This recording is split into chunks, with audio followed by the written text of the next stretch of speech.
Hello and good evening, everybody. Some dumb guy here once again. Criterion recently had their twice annual Barnes & Noble sale, and I decided to partake.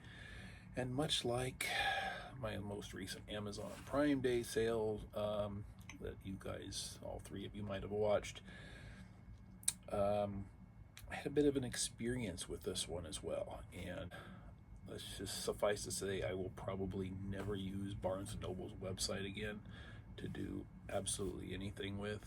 I would say long story short, but I don't know if I can make this one short. I had been compiling a little bit of a collection, a wish list on Criterion's website, held and reserved for their sales, much like I do with Kino Lorber. And when the sale was announced, I went through and decided that I was going to partake and started going through that wish list and plugged them into Barnes & Noble's website to see what was available at my local store. Every title that I was interested in was available, which is, hey, great. So I went through them one at a time, plugged them into my cart, good to go. I think I had maybe 5 titles that I was planning on buying. No, sorry, it was originally 6. And all listed as available. Well, as I was going through, one of them became unavailable, shipping only through their website. Okay, well, I can understand that. It was a new release. It was the Pat Garrett and Billy the Kid 4K that just came out, and I was thinking, okay, well, I can understand that. I did wait till the end of the sale to decide to make my purchase, so I miss out. Perfectly fine, no problem. It was available for shipping, so I thought maybe, worst case scenario, I might place a separate order for shipping on that one. So I check out, had everything in my cart for in-store pickup. Now, normally I would just drive to the store and do my shopping, but because it was the end of the sale, I wanted to make sure that if I wasn't able to get down there that day, that I got those titles reserved for me, basically. I check out, make my purchase, everything's good. 20 minutes later, I get an email from them saying it was ultimately 4 titles. The 5th one was Billy Kid, sorry. 3 of my 4 titles, they couldn't find them. They didn't have them in stock after all. So they canceled those 3. I said, okay, well, your 4th one, it's ready for pickup whenever. Okay. Well, that's shucks. Okay. So what I'm going to do is I'm just going to order all 4 titles now, including the 5th one, the Pat Garrett, Billy the Kid. I'm going to order them on the website, have them shipped, qualify for the free shipping. So I go on their website, boom, boom, boom, add those 4 plus Pat Garrett. Oh, hey, guess what? Pat Garrett, Billy Kid no longer available for shipping. Great.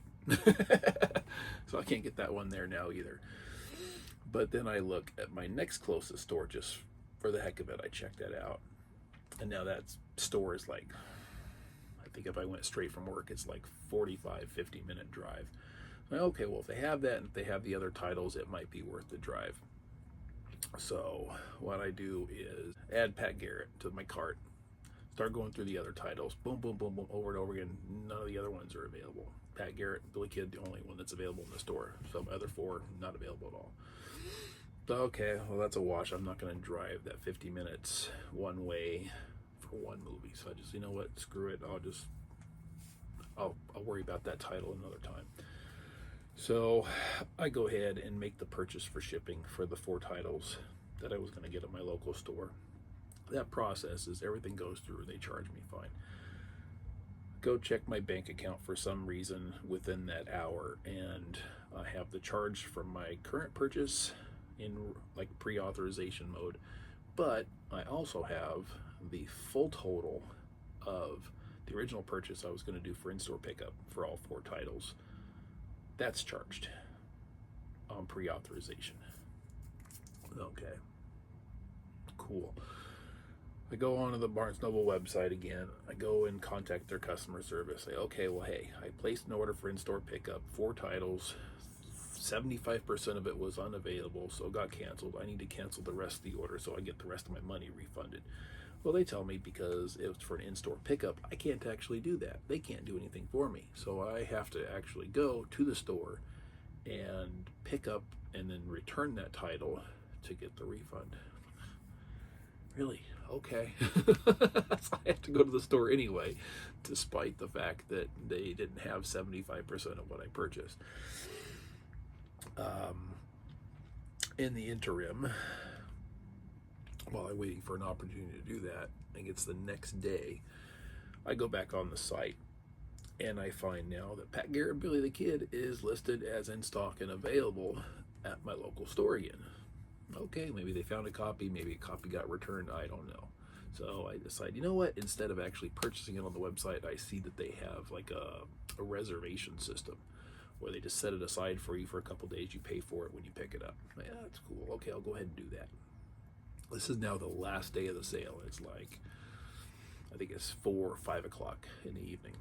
I go ahead and submit it, and they say, okay, wait 2 business hours, you'll get an email when it's ready for pickup. No problem. Okay, great. 3.5 hours later, not 2, 3.5 hours later, I get an email from them saying, hey, sorry, we can't find this title.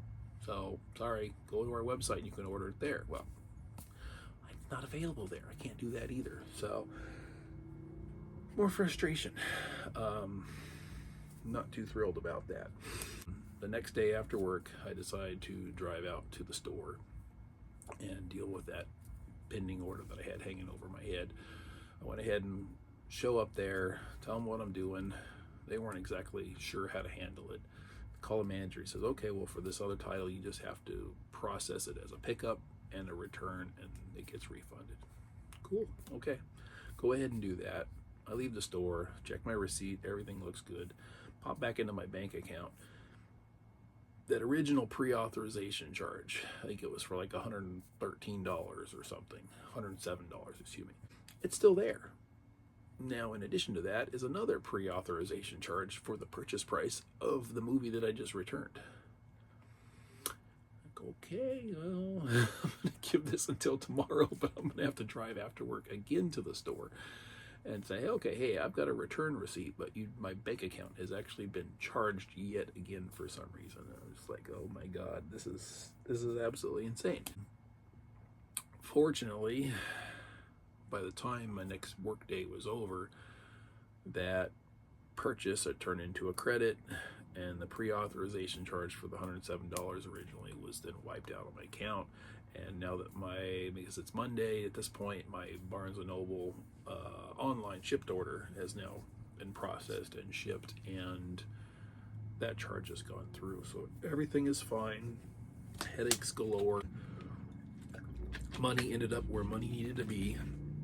And yesterday, my box arrives. Some dumb time, some dumb channel, and I am some dumb guy.